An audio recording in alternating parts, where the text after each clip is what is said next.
زید صاحب یہ سوال ہمیں ذیشان خالد صاحب نے گلاسگو سے پوچھا ہے، اور یہ انہوں نے اچھا سوال اس لحاظ سے پوچھا ہے کہ فقہ کا ہمارا جو پروگرام چل رہا ہے، وہ کہتے ہیں کہ اگر باقاعدہ طور پر فتویٰ لینا ہو تو جماعت میں اس کا کیا طریق اور کیا نظام رائج ہے، کسی معین معاملے کے متعلق اگر فتویٰ لینا ہو؟ بات یہ ہے کہ فقہی مسائل یا فقہی معاملے کے متعلق کوئی بھی سوال پوچھنا ہو تو اس کے لیے ایک باقاعدہ ادارہ موجود ہے۔ ربوہ میں صدر انجمن احمدیہ میں یہ شعبہ افتاء کا موجود ہے جس کا نام دارالافتاء ہے، اور جس میں باقاعدہ حضرت امیر المومنین ایدہ اللہ تعالیٰ من عزیز کی منظوری سے، خلفاء کی منظوری سے وہاں پہ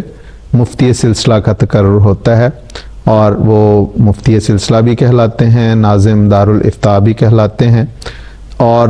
یہ جس کو بھی کوئی اس قسم کا سوال درکار ہو، کوئی پوچھنا ہو، تو وہاں پہ صدر انجمن احمدیہ ربوہ کے ایڈریس پہ، دارالافتاء صدر انجمن احمدیہ ربوہ کے ایڈریس پہ وہ بھجوا دے تو اس کا جواب باقاعدہ وہاں پہ، جیسے میں نے کہا، پورا دفتر ہے، مربیان ہیں اس میں، اللہ کے فضل سے مفتی سلسلہ صاحب بیٹھتے ہیں، تو پوری تحقیق کر کے اس کا سوال کا جواب دیا جاتا ہے۔ یہاں پہ اسی حوالے سے میں یہ بھی عرض کرنا چاہتا ہوں کہ کئی دفعہ آپ کی طرف سے بھی یہ وضاحت ہوئی، لوگ پوچھتے ہیں کہ ہمیں ای میل پہ فقہی مسائل میں یہ سوال ملتے ہیں کہ ای میل پہ ہمیں یا خط کے ذریعے اس کا جواب بھجوا دیا جائے۔ تو جس طرح آپ فرمایا کرتے ہیں، بالکل درست بات ہے کہ یہ جو تحریری جواب دینے کے لیے باقاعدہ یہ دارالافتاء موجود ہے، اور وہاں پہ جو بھی سوال آتے ہیں ان کا باقاعدہ جواب دیا جاتا ہے، اور بڑی تحقیق کر کے جواب بھجوایا جاتا ہے۔ اور بعض ایسے بھی معاملات ہوتے ہیں جن پہ اگر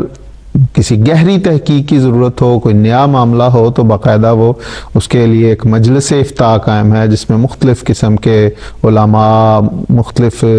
زندگی کے مختلف شعبوں سے تعلق رکھنے والے بعض بزرگ بھی اس کے ممبر ہوتے ہیں۔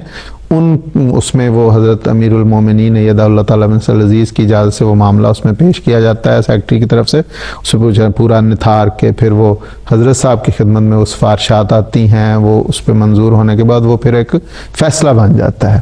تو وہ ایک الگ چیز ہے، وہ بھی موجود ہے۔ لیکن بہرحال اگر کسی کو اپنے فقہی معاملے میں کوئی مسئلہ درکار ہو تو وہ دارالافتاء میں لکھ کے پوچھ سکتا ہے، اور مفتی سلسلہ کی طرف سے اس کا جواب اسے موصول ہو جاتا ہے۔ جی ٹھیک ہے زید صاحب، بہت شکریہ، جزاکم اللہ۔ اور جیسے کہ ناظرین ابھی محترم زید صاحب نے ذکر فرمایا کہ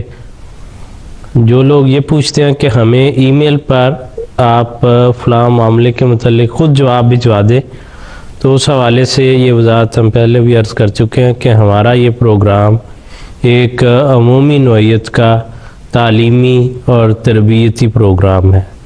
تاکہ بالعموم جو ضرورتیں پیش آتی ہیں ان کو آپ سمجھ سکیں۔ لیکن اگر کوئی معاملہ کسی کو ذاتی حیثیت میں درپیش ہے تو اس کے لیے اگر فتویٰ چاہیے، یا اگر وہ معاملہ قضاء میں ہے اور قضاء کا فیصلہ چاہیے، تو وہ اپنی جگہ پر موجود آپ کے شہر میں، ملک میں جو بھی اس کا نظام مقرر ہے اس کے تھرو آپ وہ سارے معاملات طے کریں گے۔ اس پروگرام پر بنیاد رکھ کے آپ وہ طے نہیں کر سکیں گے۔